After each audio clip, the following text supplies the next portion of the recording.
함께 읽은 말씀 가지고 다시 살아나신 우리 주 예수라는 제목으로 사도신경 시리즈, 오늘 벌써 6번째 시간이네요. 한 절반 정도 온 것 같습니다. 절반 정도. 6번째 시간을 함께 나누도록 하겠습니다. 사도신경 6번째 시간이자 성자 예수님에 대한 4번째 신앙의 고백이죠. 뭐라고 고백합니까? 다 함께 고백해 보겠습니다. 시작.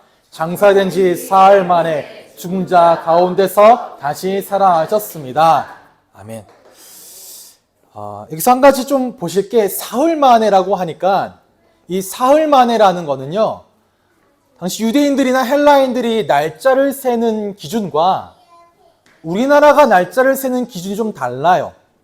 우리나라는 예를 들어 오늘이 일요일이니까, 주일이니까 내일 월요일이야 1일이잖아요. 화요일이면 2일째입니다. 수요일이면 3일째예요. 그죠? 우리는 하루의 날이 다 지나야 하루라고 생각을 합니다.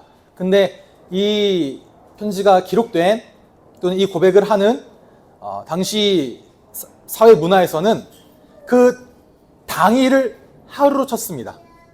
금요일이 하루이고요. 토요일이 이틀째가 되고요.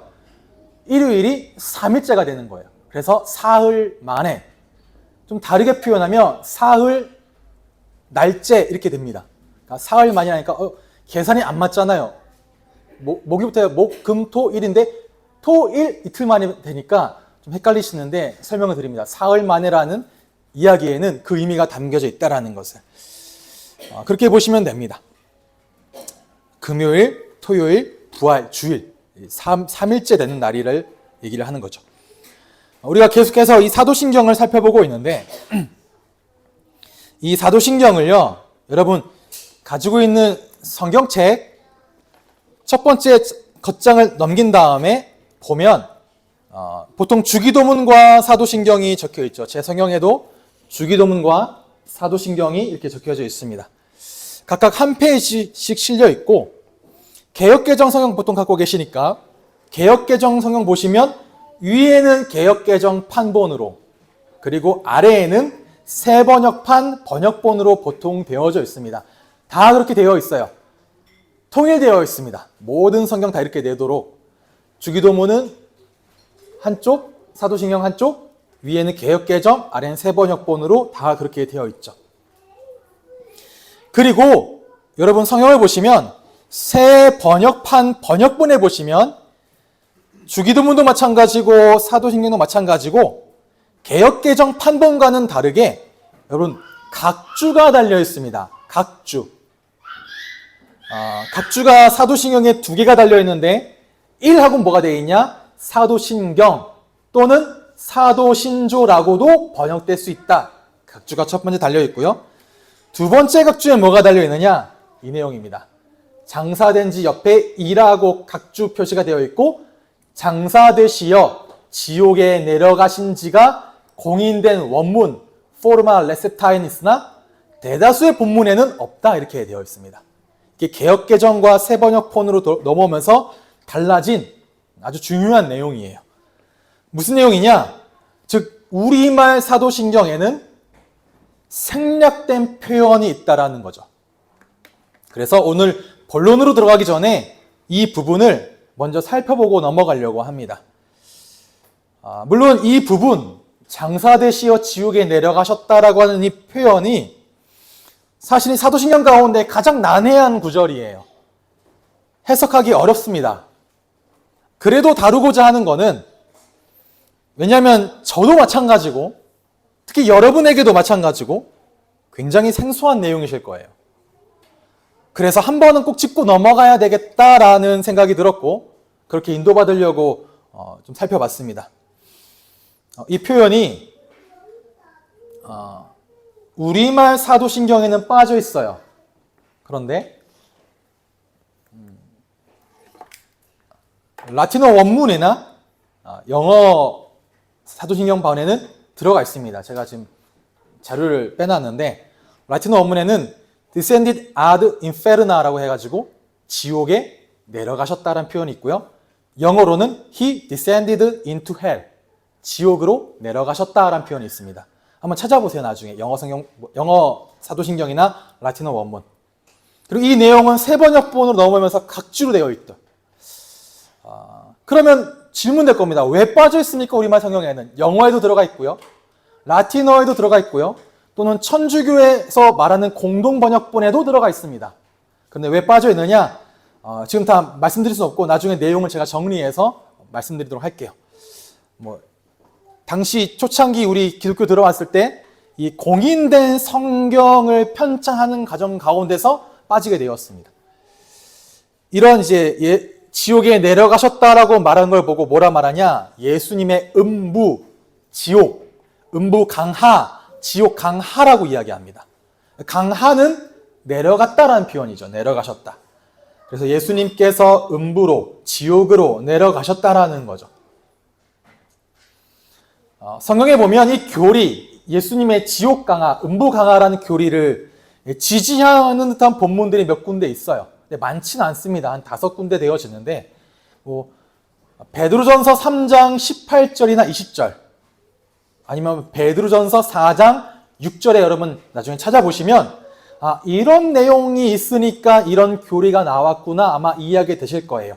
베드로전서 3장 18절에서 20절 또는 베드로전서 4장 6절이 가장 뚜렷하게 나타나는데, 이걸 통해 예수님의 음부 강하를 이야기하는 신학자도 있지만 다르게 이 본문을 그렇게 볼 수만은 없다라고 말하는 신학자들도 있습니다.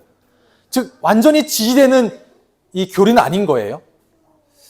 그리고 이 본문에 대해서 각 교단마다, 기독교라고 말하는 전체 진영에서도 각 교단마다 입장이 조금씩 다릅니다. 기독교라 말할 때는, 개신교라 말할 때는 우리 이제 교회를 말하지만요, 기독교라 말할 때는 카톨릭, 루터교, 성공회, 개신교 이렇게까지도 얘기를 합니다. 카톨릭에서 말하는 음부 강화가 또 다르고요, 루터교에서 말하는 음부 강화가 다르고요, 성공회에서 말하는 음부 강화가 또 달라요. 다 설명하지 않겠습니다. 괜히 시간이 많이 가니까. 그러면 개신교 중에서도 개혁주의 신학에서는 뭐라 말하냐? 예수님께서 실제로 지옥에 내려가셨다라고 봅니다. 좀 어렵죠? 그런데 우리가 실제로 형벌을 받는 그 지옥이란 장소는 아니에요. 뭐냐?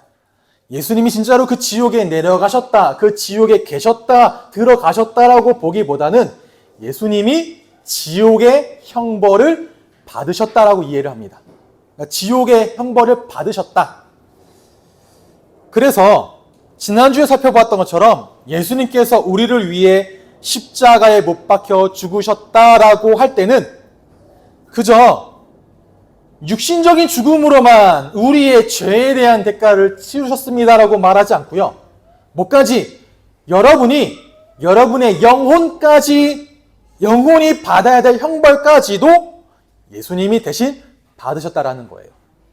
육신의 형벌만이 아니라 나의 영혼의 형벌까지도 예수님이 대신 받으셨다. 뭐를 말하냐 이것은?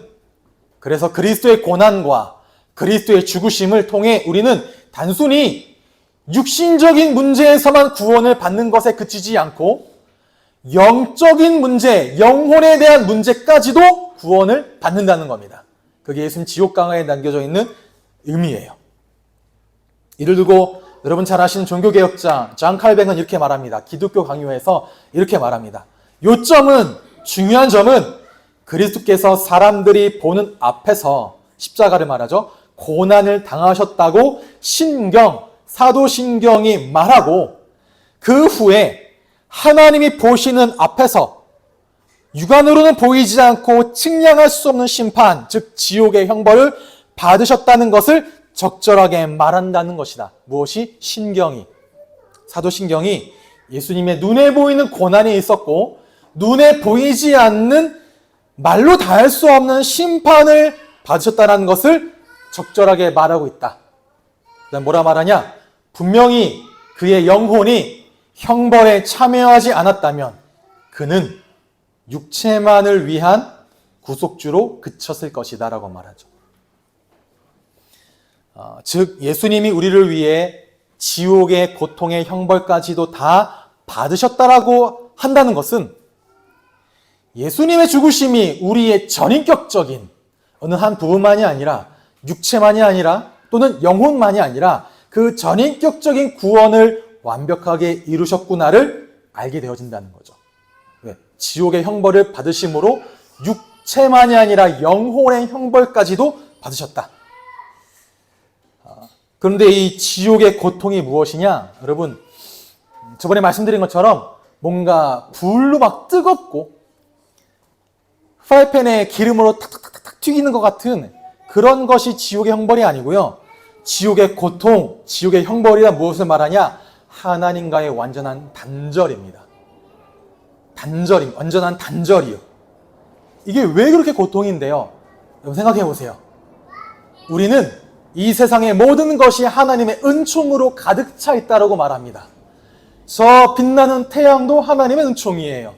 시간이 되고 때가 되면 적절하게 내리는 비도 하나님의 은총입니다.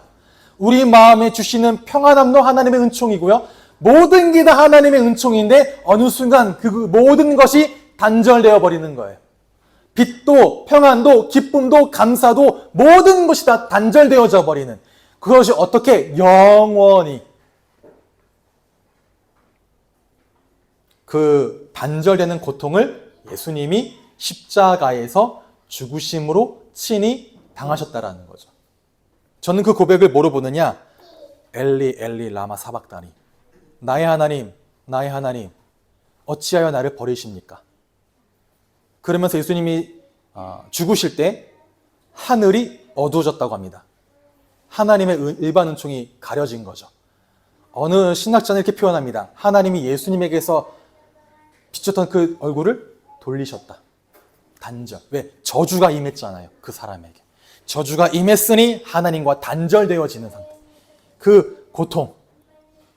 단순히 육신적인 참혹함만이 고통이 아니라 십자가에 임하는 하나님의 저주는 육신의 심판에만 머무는 저주가 아니라 그 죄인된 사람이 영원히 받아야 될 그 영원한 지옥의 형벌, 영원한 하나님과의 단절까지 받으신 거다. 누가? 하나님이신 예수님이요. 그래서 성경이 뭐라 말하느냐? 왜 다른 이로서는 구원을 받을 수 없다라고 말합니까? 왜 다른 이에게 구원의 이름이 없다라고 말합니까? 왜냐? 예수님만이 육체의 형벌만이 아니라 영혼의 형벌까지 받으셨기 때문에 단순히 육체의 저주만 받은 사람만이 아니라 영혼의 저주까지 받은 사람이 그 사람의 전인격적인 구원을 이룰 수 있다. 그래서 뭐라 말합니까? 오직 예수 그리스도만이 우리의 영혼과 육체, 즉 전인격적인 구원자가 되십니다. 예수님만이 여러분의 전인격적인 구원자가 되세요. 그렇다면 우리가 신앙생활 하는 데 있어서 단순히 우리의 눈에 보이지 않는다라는 게 영적 세계를 말하는 거예요. 영혼의 세계. 눈에 보이지 않는 내세의 삶만이 아니라 이 땅, 눈에 보이는 이 땅이란 육체의 세계를 말하죠. 눈에 보이는 이 땅의 삶에서도 예수님께서 나에게 구원을 주셨다는 것을 여러분 고백하시고 인정하셔야 됩니다. 눈에 보이지 않는 세계만이 아니라 눈에 보이는 이 땅의 세계에서도 하나님은 우리에게 구원을 주신다. 그런데 우리는 반대로 생각해요.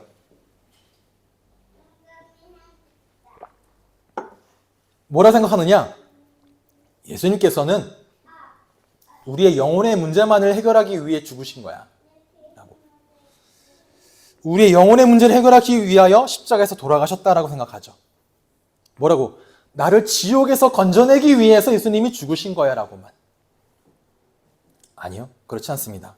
오히려 예수님은 이 땅에서 우리의 육신의 삶과 여러분의 영혼의 삶 전체를 구원하시기 위해 십자가에서 죽으셨습니다. 이것을 믿는 고백이 예수님은 나의 영혼과 육체의 전인격적인 구원을 하신 분입니다 라는 이 고백이 여러분이 해야 될 온전한 믿음의 고백이라는 거죠. 그래서 우리가 구원받았다고 한다면 마땅히 이 땅에서의 삶 속에서도 구원이 나타나야 됩니다. 어떤 구원이요? 내 삶의 모든 갈등들 또는 내 삶에 있어서 진절머리 나는 모든 모순되어진 삶 속에 근본적인 구원, 그 구원 입은 자의 변화가 나타나야 한다라는 거죠. 우리가 예수를 믿는다고 한다면 그건 단순히 영혼만의 변화가 아니에요. 뭐까지 육신의 삶의 변화, 육신의 삶의 변화란 무엇이냐? 내 인격적인 삶의 변화, 나의 사고방식의 삶의 변화, 나의 주변 사람들과의 인간관계에서의 삶의 변화, 그 모든 변화가 동일하게 나타나야 한다는 겁니다. 왜냐? 예수님은 나의 육신의 구원자이기도 하시니까. 그런 변화가, 눈에 보여지는 변화가 내가 하나님과의 관계가 회복되었음을 나타내는 외적인 표징이에요. 그리고 우리의 영혼이 구원받았음에 대한 외적인 증거입니다. 여러분, 하나님 여러분을 부르심은 내 내적인 확신도 있어요. 분명히요. 나는 구원받았습니다. 나는 하나님을 믿습니다. 나는 새 생명 얻었습니다라고 말하는 내 안에 흔들리지 않는 내적인 확신도 있습니다. 그런데 이 내적인 확신은 반드시 외적인 표징을 동반해요. 두 가지가 동일하게 이루어져야 됩니다. 내적인 확신과 함께 외적인 표징.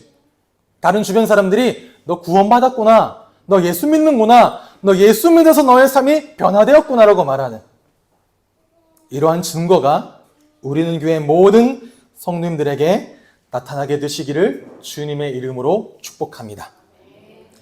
그럼 뭘 고백합니까? 장사된 지 사흘 만에 죽은 자 가운데서 다시 살아나셨습니다라고 말하죠. 사도신경은 이 예수님의 부활에 대한 믿음을 고백하도록 여러분 만듭니다. 기독교를 보고 어떤 종교라 말합니까? 기독교는 부활의 종교라고 합니다. 기독교는 생명의 종교라고 말을 합니다. 부활과 생명이 기독교의 중요한 어떤 믿음의 교리라는 거죠. 물론 기독교를 나타내는 중요한 심벌은 십자가입니다. 십자가. 그래서 교회 곳곳마다 십자가를 놓거나 십자가를 세우거나 이렇게 하죠. 또는 크리스천임을 나타내는 십자가의 표징들을 사용하거나.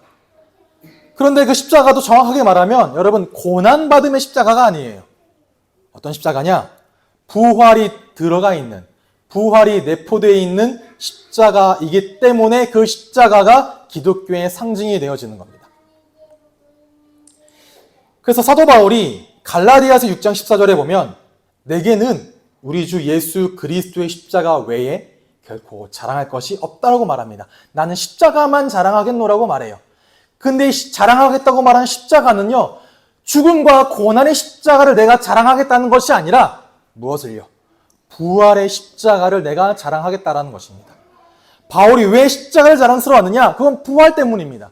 부활이 그 속에 들어가 있기 때문에 그래요. 십자가를 바라보면 예수의 고난보다 예수의 부활하심이 더 나에게 가까이 오기 때문에 십자가가 자랑스럽다라는 거죠.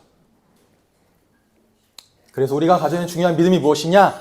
예수님의 십자가 죽으심과 부활하심은 분명한 무엇이다? 역사적 사실이다라는 것. 이걸 여러분 먼저 인정해야 되는 거죠. 예수님의 죽으심과 부활하심은 역사적인 사실입니다. 왜 십자가가 의미가 있느냐? 부활이 있기 때문에 그래요. 부활에 대한 인정이, 부활에 대한 믿음이 전제되지 않은 십자가는 무엇이냐? 그저 한 사람의 죽음입니다. 그가 아무리 뛰어난 위인이어도 또는 모든 대적을 굴복시키는 영웅이어도 그가 죽었으면 그건 그냥 죽음인 거예요. 그냥 억울한 죽음이죠. 그 이상도 이하도 아닙니다. 뭐가 없다면? 부활이 없다면. 왜 예수님이 그렇게 죽으셔야 됩니까? 십자가에서 모진 고통과 고난을 다 당하며 순환을 닫고 매맞음과 그런 걸 다 당하시면서 왜 죽으셔야 됩니까? 부활이 없는데. 그럼 여러분은 왜 이토록 열심히 신앙생활 하십니까? 왜 주일날 이 시간이 되면 꼬박꼬박 교회로 나와 여러분의 시간을 교회에 드리고, 시간만 드립니까? 어떤 분은 물질도 드립니다. 돈도 드립니다. 노력도 헌신도 드립니다. 근데 그 모든 것이 부활이 없다면 저와 여러분은 가장 억울하고 가장 안쓰럽고 가장 불쌍한 사람이 되어지죠. 부활이 없다면. 그래서 바울이 말합니다. 뭐라 말하냐?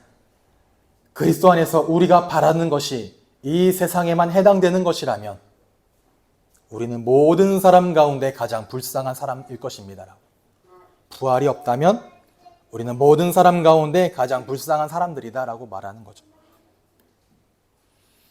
그래서 여러분의 신앙은 항상 부활을 전제로 해야 됩니다.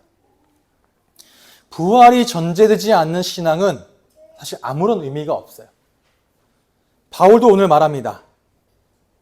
오늘 함께 읽은 본문에 그리스도께서 죽은 자 가운데서 다시 살아나셨다 전파되었거늘 너희 중에서 어떤 사람들은 어찌하여 죽은 자 가운데서 부활이 없다 하느냐?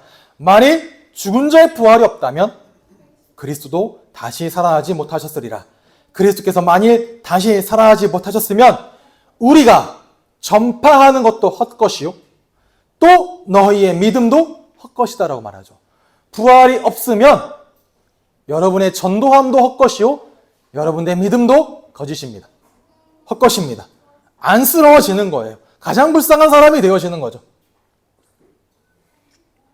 그래서 여러분에게 있어서 이 부활이라는 것이 얼마나 내게 인식되어져 있는지는 제가 잘 모르겠습니다만 그냥 부활이라는 이야기를 부활절만 되면 부활이라는 이야기를 잠깐 하고 부활에 대한 설교를 잠깐 하다가 부활절이 지나가면 또 강조되지 않는, 인식되지 않는, 나에게 기억되지 않는 그러한 부활이 되지 않기를 바랍니다.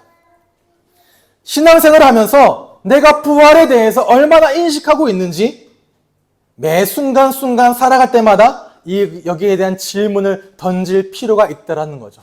진짜 부활이 내게 믿어집니까? 진짜 부활이 내게 와닿습니까? 진짜 부활이 나에게 인식되어집니까? 인정되어집니까? 이 부활의 신앙을 고백하기 위하여 여러분 예배 자리로 나오시는 거예요. 그리고 한 주간 이 부활의 소망을 가지고 현장으로 나아가기 위해 이 예배로 여러분 나오시는 거죠.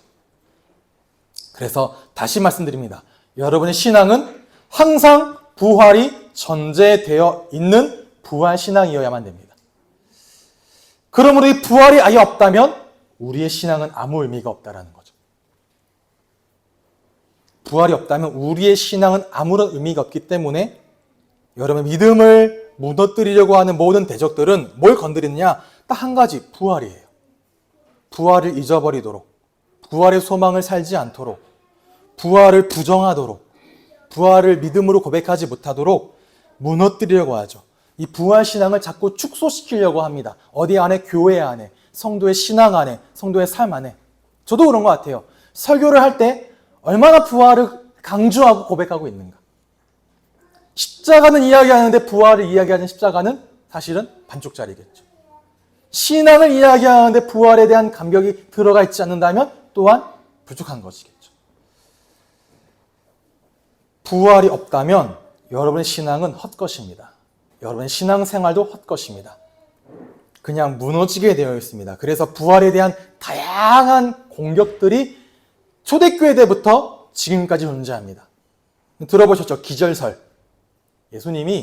예수가 그냥 십자가에서 죽은 게 아니야. 잠깐 기절한 거지. 기절한 줄 알고 내려놨네. 그래서 깨어난 거야. 라고.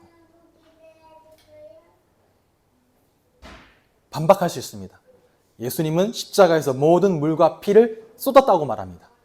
물과 피를 쏟았다는 것은 그 몸에서 모든 피가 다 흘러나온 다음에 나오는 게 물이에요. 혈청이라고 하더라고요. 물. 피가 다 쏟아지고 물이 쏟아진다고 합니다. 그리고 그 군인이 예수님의 다리를 꺾지 않았어요. 성경의 기록에. 꺾지 않았다는 이미 숨진 걸 확인했으니까, 군인이. 물론 그거는 언약을 성취를 위한 것이었지만. 기절설을 말합니다. 예수님이 십자가에서 그냥 기절하신 거야. 또는 뭐라 말하냐? 도난설. 시체를 예수님의 제자들이 훔쳐갔어. 그리고 부활했다라고 소문을 냈네. 이거는 성경에도 나오죠. 마태복음에. 대제사장이 제자들이 훔쳐갔다라고 소문을 내라. 이것이 지금까지 이르렀다라고 말합니다. 도난. 네, 도난할 수가 없어요. 왜? 로마 군병이 교대로 지키고 있었습니다. 혼동설을 말해요. 제자들이 다른 무덤에 갔다가, 비어있는 무덤에 갔다가 비어있네? 살아나셨나봐 착각한 거야, 무덤을. 그래 말해요. 혼동했다. 그럼 생각해 보십시오. 비어있는 무덤에 왜 세마포는 개놨습니까, 제자들이? 또 뭘 말하냐? 환상. 이 모든 게 환상이야.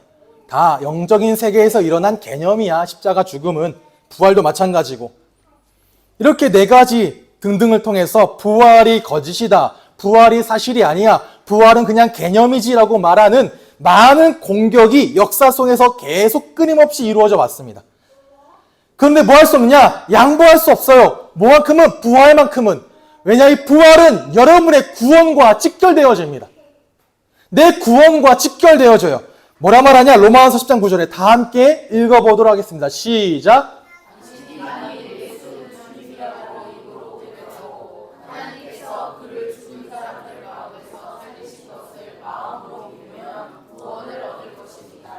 뭐라고 말하니까? 예수님의 부활하심을 내 마음에 믿으면 구원을 받게 된다. 믿어야, 부활을 믿어야 뭐 받는다? 구원함을 받게 되어진다. 우리가 구원에 이르기 위해서는 예수님의 부활은 필수입니다. 부활을 믿어야지만 우리가 구원으로 가게 돼요. 반대로 말하면 다른 건 다 믿어도, 교회를 다니면서 다른 건 다 믿어도 부활을 믿지 않으면 여러분 구원은 의심되어져야 됩니다. 구원에 이를 수 없게 되어지죠. 부활을 믿지 않은 채 교회를 다닌다? 구원에 이를 수 없다라고 본 수 있겠죠. 그만큼 우리의 믿음에 중요한 것이 무엇이냐? 부활신앙이에요. 그래서 우리가 사순절을 지나가고 있는데 이 사순절 동안에 여러분이 예수 그리스도의 삶에 대해서, 예수 그리스도의 십자가에 대해서 묵상도 하지만 그 삶과 십자가의 묵상 이면에는 반드시 무엇이? 부활이 함께 전제돼야 돼요. 부활이 전제된 예수님의 삶입니다. 부활이 전제된 예수님의 십자가인 거예요. 그래서 포르드 필슨이라는 사람은 뭐라 말했냐? 신약 성경 전체가 부활 사건을 감안하여 기록되었다라고까지 이야기합니다. 성경 전체는 부활을 감안하여 기록되었다. 굉장히 대담한 말이지만 맞는 말이죠. 예수 그리스도께서 십자가에서 달려 죽으시고 장사되었다가 사흘 만에 죽은 자 가운데서 다시 살아나신 것은 여러분의 참된 신앙이 되어야 돼요. 반드시 지켜내야 될 영적인 진리입니다. 여러분 신앙생활을 하는 가운데 온전한 승리를 맛보고 싶습니까? 신앙생활의 진짜 승리함을 맛보고 싶습니까? 무엇이? 부활은 절대 양보할 수 없다라는 거죠. 그러기 위해서는. 우리 주 예수 그리스도는 성경대로 죽으셨고 성경대로 다시 사셨습니다. 그래서 사실이에요. 예수님의 죽으심이 성경 곳곳에 예언되어져 있습니다. 그 또한 예수님의 부활 역시 성경 곳곳에 예언되어져 있습니다. 우리가 예수님의 부활을 믿는 건 보아서가 아닙니다. 성경에 기록되어 있기 때문에 믿는 거예요. 하나님 말씀으로. 구약 곳곳에도요, 부활에 대한 예언이 있습니다. 부활에 대한 믿음의 고백들이 나타납니다. 이처럼 부활은 성경에 예언된 바요, 성경의 인물들이 그대로 믿고 있던 바인 거죠. 아브라함이, 다윗이, 욥이, 요나가 믿었던 것이 부활신앙이었습니다. 그리고 그 예언만 나타나 있습니까? 성취만 나타나 있습니까? 예수님 부활에는 수많은 목격자들이 있죠. 먼저 그 무덤을 지켰던 두 군인 찾아가서 말하죠. 대제사장들에게 예수가 부활했습니다. 대제사장들이 들었어요. 뭐라 말하냐? 속여라. 목격자가 있었다라는 말이에요. 근데 그 목격자만이 아니라 고린도전서 5장부터 보면 한두 사람만 본 것이 아니다. 12 제자에게도 나타났다. 그리고 500여 형제에게 일시에 나타났다. 500명에게 일시에 나타났답니다. 근데 어떻게 이게 환상이요 거짓일 수 있겠습니까? 그리고 그 후에 예수님의 동생 야고보에게, 야고보는 예수님을 안 믿었던 동생이에요. 근데 그 야고보에게 예수님이 부활하심이 나타나서 그 야고보가 교회의 지도자가 되었다면 얼마나 믿었다는 겁니까? 그리고 모든 사도들에게 무엇보다 누가 목격자다? 예수를 가장 부인하고 예수를 믿는 자를 가장 핍박하며 다녔던 나 사도 바울이 이 부활의 목격자야라고 말하죠. 그래서 뭐라 말하냐? 이것이 나에게 주신 하나님의 큰 은혜입니다. 부활을 목격하고 부활을 믿어 부활의 증인이 되어진 게 가장 작은 자 같은 나에게 주신 하나님의 은혜요. 이 은혜로 내가 되었습니다라고 말하죠. 무엇보다 예수의 부활이 사실인 이유는 그 목격자들이 어떻게 살았습니까? 부활 신앙으로 살았습니다. 어떤 삶을 살아가는지 보면 우린 알 수 있죠. 성경에 기록된 믿음의 인물들은 물론이고요. 교회사에 기록된 믿음의 선배들을 보면 부활하신 예수 그리스도를 믿는다는 건 그냥 사상이나 신념이 아니라 역사적 사실로 믿었음을 알 수 있습니다. 그렇기 때문에 뭐냐? 부활 신앙으로 살았어요.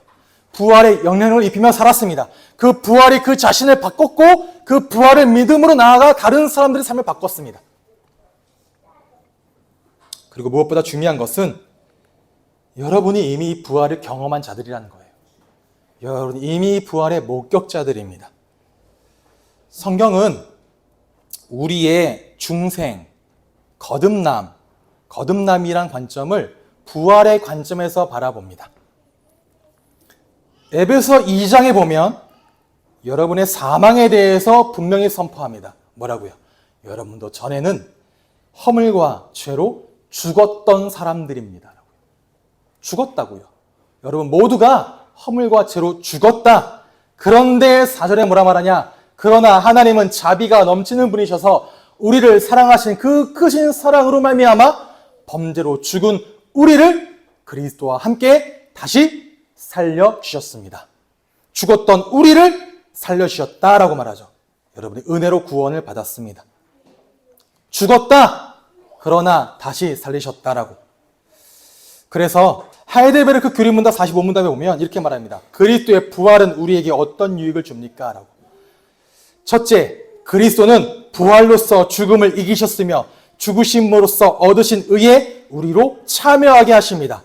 둘째, 그의 능력으로 말미암아 우리도 이제 새로운 생명으로 다시 살아났습니다. 셋째, 그리스도의 부활은 우리의 영광스러운 부활에 대한 확실한 보증입니다라고. 의에 참여하게 되었고 새로운 생명으로 다시 살아나게 되었고 장차 우리는 영광스러운 부활에 참여하게 되어진다라는 거죠. 이게 부활입니다. 이렇게 말해도 머리로는 잘 이해가 안 되어지죠. 그래서 믿는 겁니다. 믿는 거예요. 부활은 믿는 겁니다. 내 논리로는, 내 이성으로는 또는 과학적으로는 예수의 부활이 이해되지 않아요. 그래서 믿음이에요. 그래서 신앙이라고 이야기하는 겁니다. 신앙 고백이라고요.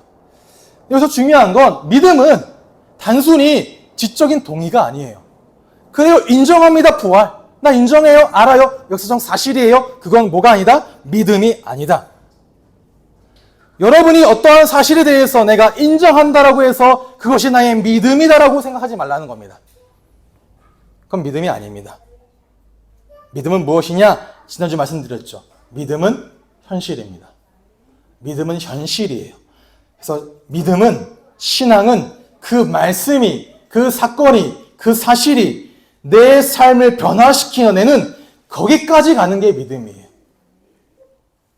그 십자가 부활의 역사적 사건이 내 삶을 움직이고 그 사건과 내 삶이 연합되어지고 그래서 그 삶을 통해 내가 간증하게 되어지는 것, 그 사건을 내가 간증하게 되어지는 것까지가 믿음입니다. 그래서 믿음은 적용까지 갑니다. 믿음은 내 삶에 실제적인 영향을 입히는 거예요. 어떤 영향이요? 어떻게 영향을 입힙니까? 믿음과 함께 같이 얘기되는 게 순종입니다. 믿음과 순종이요. 우리가 하나를 알고 믿어도 순종하는 게 중요하죠. 그래서 믿기 때문에 순종한다고 합니다. 나 믿으니까 순종해. 맞아요. 그런데 순종하게 되면 믿게 되어집니다. 여러분이 혹시 이 가운데 내 믿음이 약해요, 작아요, 부족해요 하는 분이 계십니까? 그래서 믿음이 생기길 기도하시니까 그러면 작은 일 하나라도 순종해 보세요. 말씀의 작은 것 하나라도 붙잡고 내 삶에 적용해 보고 내 삶에 순종해 보시기 바랍니다. 믿음 없는 분들은 뭐라 말하냐? 믿음이 약한 자들은 뭐라 말하냐? 그 작은 것 하나를 없애버려요. 뭐라고? 에이, 안 돼. 어려워. 못 알아듣겠어. 안 믿어져. 할 수 없어. 라고 말하면서 작은 걸 날려버려요. 하나님이 여러분 마음에 믿음을 심어내기 위하여 작은 순종거리 하나를 주셨는데 그걸 뭐 해버려요? 치워버립니다. 그럼 뭐 하지 않아요? 믿음이 자라지 않아요. 믿음으로 갈 수 없어요. 여러분, 믿음의 길을 가는 겁니다. 순종의 길을 가는 거예요. 어떻게 가느냐? 기도로 가면 됩니다. 예수님 말씀하시죠. 은혜에 그가 육체에 계실 때에 자기를 죽음에서 능히 구원하실 이에게 심한 통곡과 눈물과 간구와 소원을 올렸고 그의 경건하심으로 말미암아 들으심을 얻었느니라라고요. 성경은 말합니다. 여러분의 의지로 순종할 수 있어라고 말하지 않아요. 너의 힘으로 순종할 수 있어라고 말하지 않습니다. 뭐 하라고요? 간구하라고요. 이때가 언제요? 예수님이 육체에 계실 때, 육체 가운데 십자가의 죽음에 대한 그 심한 두려움과 공포와 고난에 있을 때 눈물과 심한 통곡과 간구와 소원으로 누구에게? 나를 죽음에서 일으키실 수 있는 그 하나님께 간구할 때 들으심을 얻었다라고 말하죠. 마찬가지입니다. 우리가 부활하신 하나님께 기도할 때 감당할 수 있는 은혜와 순종할 수 있는 능력을 주세요. 성령께 나의 생각과 마음을 맡길 때 그 성령이 나를 순종할 수 있도록 이끌어 가십니다. 그런 은혜가 있기를 주님의 이름으로 축복합니다. 그러면 중요한 건 자, 이 부활의 진리를 어떻게 지켜나갈 것입니까? 세상은 부활이 사실이 아니라고 말합니다. 부활이 거짓이라 말해요. 예수가 죽은 자 가운데서 다시 살아나는 일은 있을 수 없다라고 말하죠. 그들 앞에 뭐라고 말합니까? 아니야, 살아나셨어. 진짜야, 사실이야, 믿어. 라고 말하죠. 그럼 그들 뭐라 말합니까? 보여줘 그러면. 다시 살았다며 보여줘라고 말합니다. 그러니까 사람들 앞에서 부활에 대해서 아니야, 부활은 사실이라고 말로 싸울 수는 없어요. 그럼 이길 수 없습니다. 뭐라 말해요? 보여줘 그러면. 보여주면 뭐 할게? 믿을게. 왜 보여주면 믿는다 그래요? 안 믿을 거니까. 사실이 아니니까. 왜냐? 인간의 이성으로, 인간의 상식으로, 인간의 논리로, 인간의 판단으로 부활은 설명할 수가 없어요. 사람의 판단을, 사람의 상식을 넘어서는 게 예수님의 부활입니다. 그래서 논리로, 이성으로, 판단으로는 예수님의 부활을 설명할 수가 없어요. 물론 신학자들은 부활을 변증합니다. 하지만 그것이 메인은 아니라는 거죠. 어떻게 해야 되느냐? 두 가지입니다. 여러분이 부활을 변증하고자 한다면, 여러분이 부활을 말하고자 한다면 두 가지로 말하는 거예요. 첫 번째 뭐냐? 읽어봅시다. 시작. 예수 그리스도의 부활하심을 믿음으로 고백하고 선포해야 합니다. 뭐 해야 된다고요? 믿음으로 고백하고 선포해야 됩니다. 부활은 믿음으로 고백하고 선포하는 거예요. 논리적으로 설명하고 논증하는 게 아니라 믿음으로 고백하고 선포하는 겁니다. 초대교회 모든 사도들은 예수님의 부활하심을 설명하지 않았어요. 논증하지 않았습니다. 그냥 말했습니다. 예수님이 죽은 자 가운데서 다시 살아나셨다. 뭐해라? 믿어라. 왜? 사실이니까요. 그들은 보았으니까요. 그러니 예수님 다시 사셨다라고 말하면 되는 거였어요. 사실이니까. 그래서 우리는 그 믿음을 그대로 동일하게 받아들이는 겁니다. 사도들의 믿음의 고백을 우리가 동일하게 받아들인다는 게 사도신경인 거예요. 나는 사도들의 믿음의 고백처럼 동일하게 그 믿음을 나에게로 받아들입니다. 그 고백이 나의 믿음이요, 그 고백이 우리의 믿음입니다. 뭐합니다? 나는 믿습니다. 크레도. 나는 믿습니다. 무엇을? 예수님의 부활하심을. 이것이 부활을 변증하는 첫 번째라는 거죠. 뭐라고? 우리 주 예수 그리스도께서 죽음을 이기시고 부활하셨다. 뭐해라? 이 믿음을 선포해라. 세상의 사람들이 여러분에게 자, 너 어떻게 알아? 봤어? 설명해봐. 라고 말하는 그 모든 사람들에게 뭐라 말하냐? 성경이 그렇게 말한다. 그리고 사도들이 그렇게 믿었다. 그 말하고 믿는 바를 나는 동일하게 믿는다. 비록 너는 이해가 안 될 수 있어. 비록 너는 의문을 품을 수 있어. 너는 이것이 거짓이라 말할 수 있어. 그러나 나는 믿어. 나는 믿어. 이렇게 고백하고 선포하라는 거예요. 설명하고 논증하는 게 아니라 그래도 나는 믿어. 나는 성경대로 믿어. 나는 우리의 믿음의 고백대로 믿어. 이 말 외에 여러분이 부활 앞에 할 말은 없습니다. 나는 믿는다. 예수님의 부활을. 자, 믿죠? 두 번째는 뭐냐? 읽어봅시다. 시작. 예수 그리스도의 부활을 믿는 그 부활 신앙으로 살아가야 한다. 뭐 하라고요? 그 부활을 믿는다면 부활 신앙으로 살아가는 거예요. 믿음을 선포하는 것보다, 믿음을 고백하는 것보다 더 분명하게 부활을 보여주는 것은 믿음으로 살아가는 겁니다. 초대교회 이후로 모든 믿음의 사람들은 이 부활 신앙을 뭐로 증명했냐? 부활의 삶으로, 부활 신앙을 믿는 삶으로 증명했어요. 부활에 대한 가장 강력한 변증이 뭐냐? 부활을 믿는 사람들이 여전히 있고 이 부활 신앙으로 사는 사람들이 여전히 살고 있다라는 거죠. 부활 신앙이 무엇입니까? 예수님께서 죽음을 이기신 것처럼 우리도 이 죽음을 이기고 생명을 얻게 되어진다. 우리에게는 죽음이 끝이 아니다. 반드시 부활을 믿는 자에게는 부활이 기다리고 있다. 이걸 믿음으로 살아간다라는 거죠.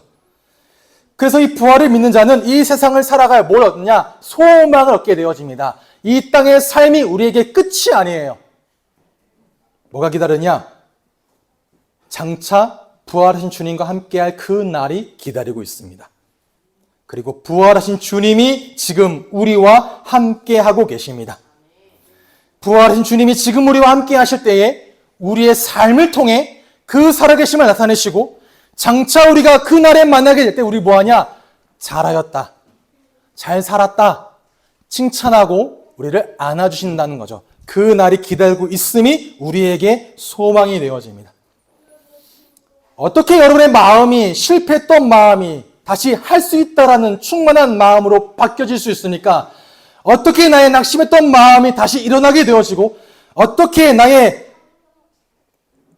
다 끝난 것 같은 그 죽음의 공포가 다시 생명 가운데 거하게 되어집니까? 다른 거 아닙니다. 부활입니다. 부활의 신앙이 살아있기 때문에 그래요. 그래서 여러분 왜 두려워하십니까? 왜 걱정하세요? 왜 염려하시고 왜 힘들어하십니까? 누가 함께 하십니까? 부활하신 예수 그리스도께서 지금 우리와 함께 하십니다. 예수 그리스도께서 우리와 함께 하시고 이 예수님을 죽은 자 가운데서 살리신 그 아버지 하나님께서 여러분의 기도에 응답하십니다. 그리고 그 그리스도를 다시 살리신 그 생명의 영, 그 성령께서 우리 안에 함께 하셔서 여러분을 다시 살리십니다. 여러분의 마음을, 여러분의 삶을, 여러분의 환경을, 여러분의 모든 것. 그 부활 생명이 지금 나에게 동일하게 역사하신다는 거죠. 우리는 이 부활 신앙으로 사는 겁니다. 그 소망이 우리 안에 있음을 믿는 믿음으로 살아가는 게 여러분의 힘이에요. 여러분의 하나님, 우리의 하나님, 나의 하나님은 살아계십니다. 그리고 지금 우리와 함께 하십니다. 뭐라 말씀하십니까? 볼지어다 내가 세상 끝날까지 너희와 항상 함께 하시리라. 항상 함께 있으리라. 그럼 또 우리에게 늘 말씀하세요. 귀 기울여 보세요. 부활의 주님이 나에게 뭐라 말씀하시는지, 그 예수님을 일으키신 성령이 지금 내 안에서 뭐라 말씀하시는지. 자, 아들아, 딸아, 걱정하지 마. 내가 너와 함께 한다. 두려워하지 말아라. 내가 너를 도와줄 것이고 내가 너를 굳세게 할 것이야. 오늘도 나는 너의 편이야. 오늘도 나는 보호자의 우편에 앉아 너를 위해 중보하고 너를 위해 기도하고 너를 위해 간구하고 있다. 너의 주인인 예수 그리스도께서 지금 살아서 너와 함께하고 계신다. 이 믿음으로 나아가고 이 믿음을 회복하는 부활의 주일이 되시기를 주님의 이름으로 축복합니다. 그래서 한 주간 살아갈 때 여러분이 어려움에 있을 수 있어요. 핍박 가운데 있을 수 있습니다. 내 모든 인간관계가 단절되는 듯한 그 단절 속에 내 업이, 내 경제가 망할 것 같고 내 가정이 초토화되어질 것 같고 내 인생이 다 무너져 사라져버릴 것 같은 그 죽음의 공포가 올 때에 뭘 믿어라? 부활의 하나님이 나와 함께 하신다. 그 하나님 반드시 나를 건져내시고 그 가운데 다시 살리실 것을 믿습니다. 이 고백을 하라는 거죠. 기독교의 신앙은 부활의 주님을 믿는 신앙입니다. 우리의 하나님은 죽은 자의 하나님이 아니에요. 살아계신 자의 하나님이시죠. 살아계신 자의 하나님이시기 때문에 죽은 자에게 생명을 주시는 하나님이십니다. 하나님이 생명이라는 사실이 가장 극명하게 드러나는 장면이 무엇이냐? 예수님의 부활이에요. 사망과 죽음의 권세를 이기고 무덤을 깨부수고 일어나신 그 예수 그리스도가 누구? 나의 주. 이 고백이 있는 사람은 뭘 경험하게 되느냐? 기도하게 되어집니다. 하나님, 나를 이 죽음 가운데서 건져주세요. 나를 이 죽음의 공포 속에서 건져내주세요. 나를 이 두려움과 고난과 어려움과 역경 가운데 나를 뭐 해주세요? 건져내주세요. 나를 살려주세요. 라고 말하게 되어집니다. 그리고 그 고백을 하는 자에게 성령께서 역사하셔서 여러분을 다시 살리심을 뭐 하게 되냐? 체험하게 되실 거예요. 간증하게 되실 거예요. 고린도서 4장 8절에 말합니다. 10절까지. 여러분은 넘어져도요, 좌절할 수 없어요. 왜? 생명 가진 자예요. 예수님의 생명이 우리 안에 나타나게 되어져 있습니다. 그리고 이 부활을 가지고 한 주간, 그리고 날마다 서게 되시기를 주님의 이름으로 축복합니다. 결론입니다. 부활장을 말하는 게 고린도전서 15장이죠. 15장은 이렇게 결론 내려집니다. 다 함께 읽어보도록 하겠습니다. 시작.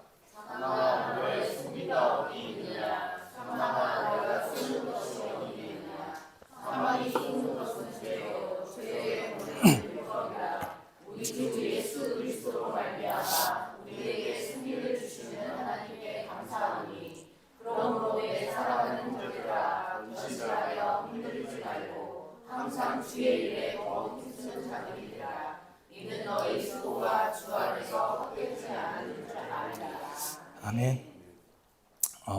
제가 굉장히 어렵고 힘들 때마다 또는 교회 가운데 여러 직분이나 사역으로 낙심될 때마다 붙잡았던 구절이 고린도전서 15장 57절과 58절이었습니다. 담대하십시오. 세상의 사망은 결코 우리를 이길 수 없습니다. 말하잖아요. 사망아, 너의 승리가 어디 있느냐? 사망아, 내가 쏘는 정죄의 화살이 어디가 있느냐? 사망이 쏘는 것은 죄와 걷는과 율법이지만 우리는 부활하신 우리 주 예수 그리스도로 말미암아 우리에게 승리를 주시는 부활의 하나님으로 말미암아 뭐한다? 감사한다. 그러니 뭐해라? 항상 주의 일에 더욱 힘쓰는 자들이 되라고 말하죠. 왜냐? 너희의 수고가 헛되지 않아. 반드시 부활의 그날에 보상받게 되어진다.